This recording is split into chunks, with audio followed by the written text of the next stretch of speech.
Oxuyaq uşaqlar 5 bemollu qammalar hansılardır? Re minor, major, si bemol, minor. Neçə işarəsi var? 5. Hansılardır? Si bemol, mi bemol, la bemol, re bemol, sol bemol. Si bemol, mi bemol, la bemol, re bemol, sol bemol. Doğru. Gəlin 5 bemollu qammalar. Re bemol majorun harmonikalı, Si bemol minor. si paralel, si bemol minor harmonikalı. Si double bemol. Əhsən, si double bemol. Çünki si bemol səsi yarım tonda bəmləşir, 6-cı pilləsi yarım ton bəmləşir, olur si double bemol. Si bemol minorun harmonikalı la bikar. Əhsən. Bunlar da si double bemolla la bikar həmişə paralel major minorun harmonikaları en harmonik bərabər olur. Nədir en harmonizm?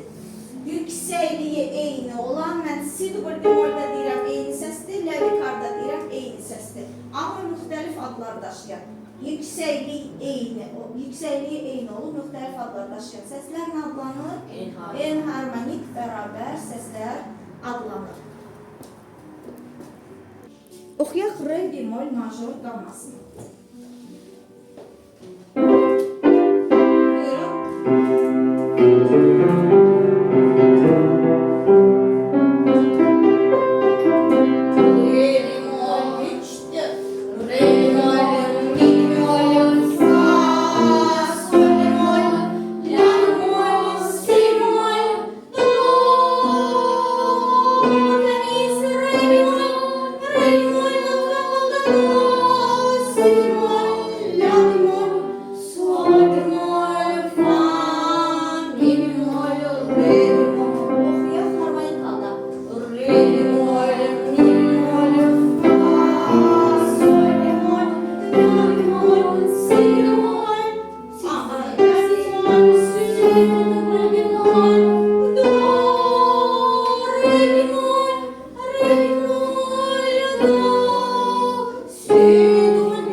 Mi